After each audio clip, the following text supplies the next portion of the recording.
Ang intense ng mga kaganapan ngayon sa abot kamay na pangarap sapagkat magugulantang si Lynette sa ebidensyang ipapanood sa kanya ni Giselle. Dito nga ay mahuhuli ni Giselle ang sikreto ng mag-amang Zoe at Doc Carlos kaya naman ay agad niya itong ipapaalam kay Lynette.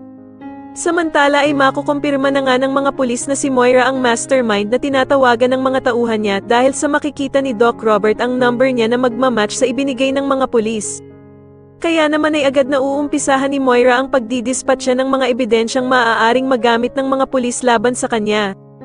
Kakausapin nga siya ng anak niyang si Zoe na kailangan na daw niya itong gawin para sa safety niya kaya naman kahit mabigat sa kanyang kalooban ay didispatcha niya ang mga pera para walang mahanap sa kanya ang mga pulis at magmukha nga siyang inosente sa mga ito.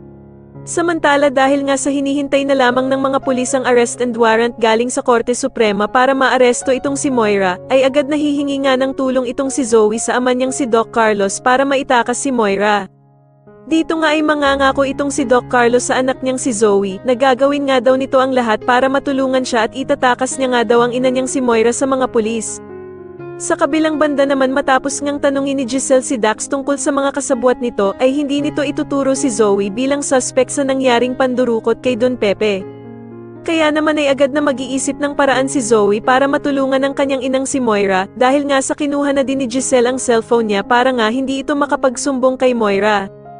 Sa tingin niyo maisipan na kayang makipaghiwalay ni Lynette kay Doc Carlos matapos niyang malaman na anak nito si Zoe? Mas lalo na nga talagang nagiging exciting ang mga susunod na kaganapan kaya naman ay mas lalo pa nating abangan ang mas lalong gumigandang abot kamay na pangarap. Maraming salamat po sa inyong panonood at sana po ay masubscribe niyo ako. Maraming salamat po.